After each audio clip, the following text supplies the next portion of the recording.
I can go through the front door or the back door. I can shake hand with a white person, black person, a Latino person, Hispanic. It doesn't matter now. So because we cannot relate, Right. we have no relationship with the past. We are now, it's easy because there's no relationship with the past. It is easy for us to forget.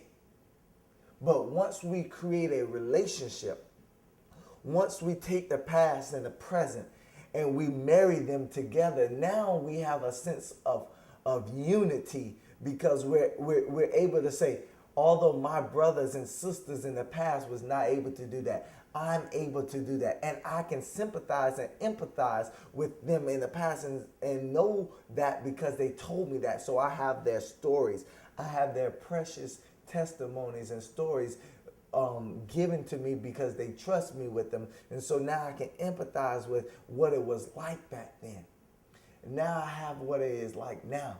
And for a black person or African American, whatever you want to be called, because of what we have now, we can take the past and we can take the present and we can create a relationship and a bond that is so strong that we don't need February anymore. Forget them 29 on leap year or them 28 days, and you can have them, whoever want them, because Black History Month to me is a 365 day. It is not a month that I celebrate, but it's a lifestyle that I live because I am a black person. I am a black person that was born in the United States of America. And although we may not have the rights that we have today, I recognize what we didn't have, but I see what we do have. And with what we do have, I'm going to create a future for the next generation to be able to have more, so that they can look back and they say, I see what my father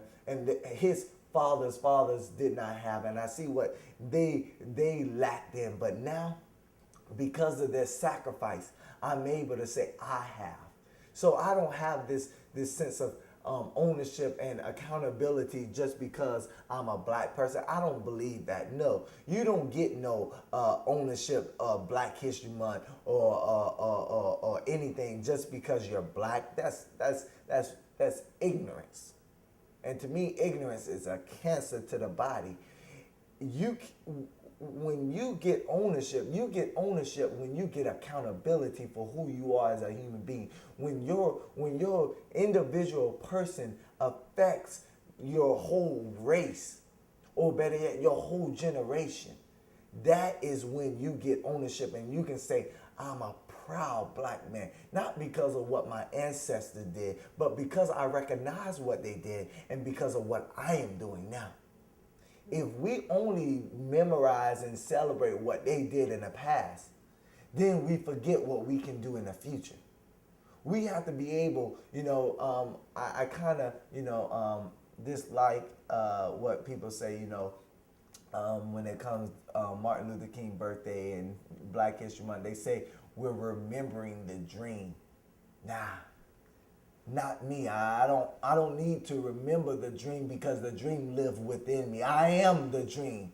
I am the dream that he said when white man and black man, Jews and Gentiles, Protestants and Catholics will be able to join hands. I join hands with them people today. So I am living the dream. I am able to hold hands with my black brothers and black sisters and my white brothers and white sisters and walk together as sisters and brothers. We do that today. So I don't have to remember that. I am that. I am the dream. So what we really have to do is not remember the dream, but let's walk in the dream and let's create a future.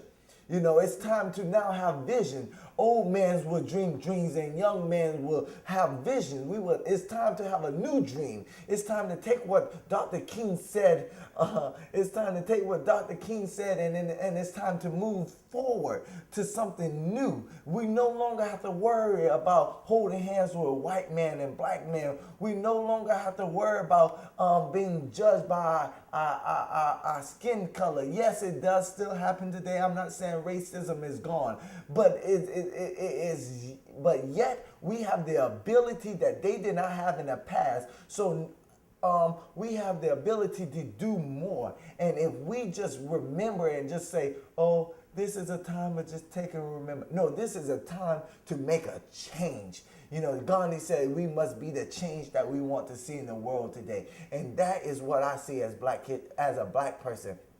To make a change, not just celebrate what they did in the past, but I want to make a change so bad that they won't say, oh, Dr. Martin Luther King did this 60 plus years ago. When the next generation comes, they won't say Dr. King did this 80 plus years ago. No, they will say Dr. King did this 80 plus years ago, but 20 years ago, that next generation, that 21st century generation did this. They can say, I'm gonna just call out people. They can say Phillip Simmons did this change. My roommate Purcell Sanders did this. Sierra, you did this. They can able to say that. This generation made an impact on the black community. That we don't have to look at what Dr. King, Rosa Parks, Harriet Tubman, Bethune-Cookman, W.D. Du Bois, Nat Turner. They don't have to say what they did 80 plus years ago, but they can look just 20 years ago, 10 years ago, and they can say African Americans, black people, people of color are still making change. They are still making a monumental generational change in this community that is not affecting just black people, but affecting white people, Asians, Latinos, Hispanics. We are affecting and changing the American race all over in the United States and international. We are bringing change. That is my goal. That is my future. That is my vision, is that we take what our ancestors did and we climb that ladder of success and we stand upon their shoulders and we take the initiative to bring change so that our next generation do not have to look 100 years down the line and say, well, this is all black people have did. They just did the civil rights movement and then they came to a halt. No, we took the civil rights movement, we put that burden on our shoulder and we ran that race to finish what they have started. We ran the race to see change come, not just for black people, but for all people, so that we all can live a better life in this world.